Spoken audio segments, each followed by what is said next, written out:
कभी कभी ईश्वर हमारी परीक्षा लेते हैं, हमारी श्रद्धा की, हमारी निष्ठा की और हमारे प्रेम की।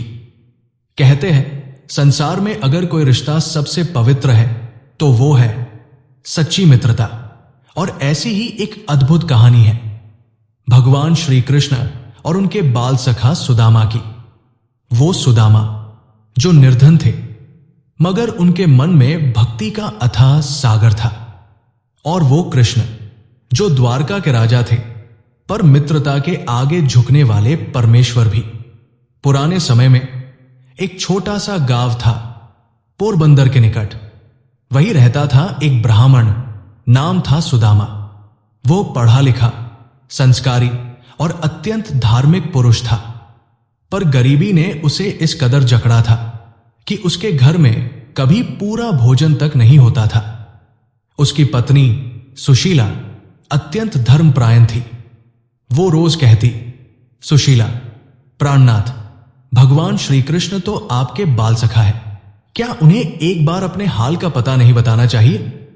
सुदामा मुस्कुराकर बोले, सुदामा, देवी, मित्रता मांगने का नाम नहीं। मैं तो उस सखा से केवल प्रेम रखता हूं, उम्मीद नहीं। उनकी आंखों में अद्भुत शांति थी। वे भूखे रहकर भी हर रात कृष्ण का नाम लेकर सोते थे। एक दिन सुशीला ने घर की सारी झाड़ू पोंछ के बाद मुट्ठी भर चिवड़े, पोहे बचा लिए। वो आंसू भरी आंखों से बोली, सुशीला, हे नाथ, बस ये मुट्ठी भर चिवड़ा ही है हमारे पास, इसे अपने सखा को भेंट कराइए। शायद वो हमें नहीं, पर इस भेंट को स्वीकार कर ले। सुदामा ने उस थैली को बड़े प्रेम से बांधा और बोले, सुदामा, ये भेंट नहीं है, ये मेरे प्रेम का प्रतीक है। और वे निकल पड़े, नंगे पांव, फटे वस्त्रों में, पर हृदय में कृष्ण नाम लिए हुए। सूरज की तपिश, रास्तों की पथरीली जमीन और भूख की पीड़ा सब सहते हुए वे द्वारका पहुंच गए। द्वारका की गलियां चमक रही थी। सोने के द्वार, रत्नों के महल, सुगंधित बाग। सुदामा को लगा, क्या मेरे जैसे निर्धन ब्राह्मण को यहां प्रवेश मिलेगा? पर तभी एक प्रहरी ने पूछा, कौन हो ब्राह्मण देव? मैं द्वारका के स्वामी का बाल सखा हूं, सुदामा। ये सुनते ही प्रहरी दौड़ पड़ा अंदर, और अगले ही क्षण स्वयं भगवान श्री कृष्ण सिंहासन से उठ खड़े हुए। वे नंगे पांव दौड़ते हुए दरवाजे तक आए और अपने सखा को गले से लगा लिया। कृष्ण आंखों में आंसू लिए, अरे सखा, तू आया भी तो इतने वर्षों बाद। कहा था तूने मुझे याद क्यों नहीं किया? सुदामा की आंखों में जल भर आया। सुदामा, प्रभु, आप तो सब जानते हैं, मैं आपको क्या बताऊं? कृष्ण ने स्वयं अपने हाथों से उसके पैर धोए, फिर उसकी झोली उठाकर पूछा, सखा, इसमें क्या लाया है तू? सुदामा झेम गए, कुछ नहीं प्रभु, बस थोड़ा सा चिवड़ा है। कृष्ण ने हंसकर वो थैली छीनी और मुट्ठी भर चिवड़ा मुंह में डाल लिया। जैसे ही कृष्ण ने पहला निवाला खाया, द्वारका के आकाश में देवी लक्ष्मी मुस्कुराई। दूसरे निवाले के साथ ही सुदामा का टूटा झोपड़ा द्वारका में महल में बदल गया।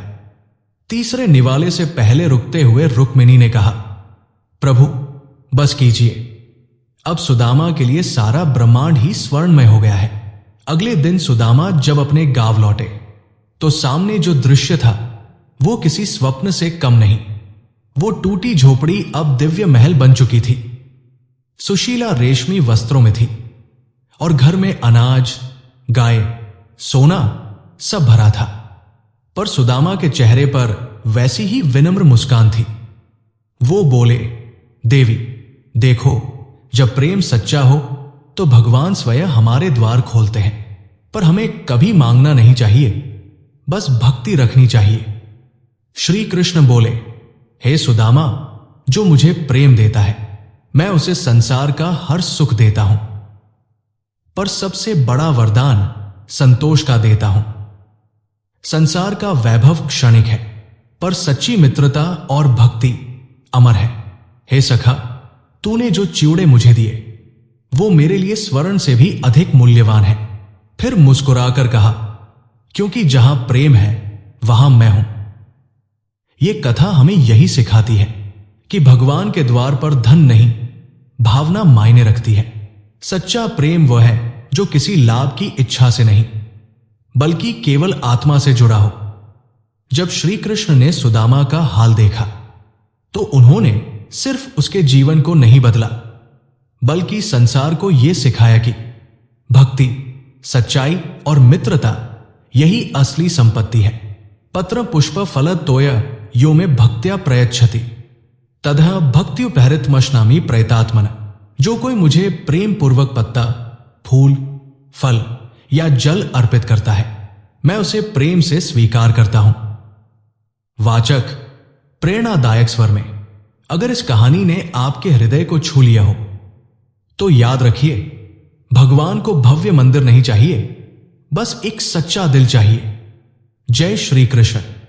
अगर आपको यह कहानी पसंद आई हो तो लाइक, शेयर और सब्सक्राइब करें ताकि कृष्ण प्रेम और भक्ति का संदेश हर हृदय तक पहुंच सके।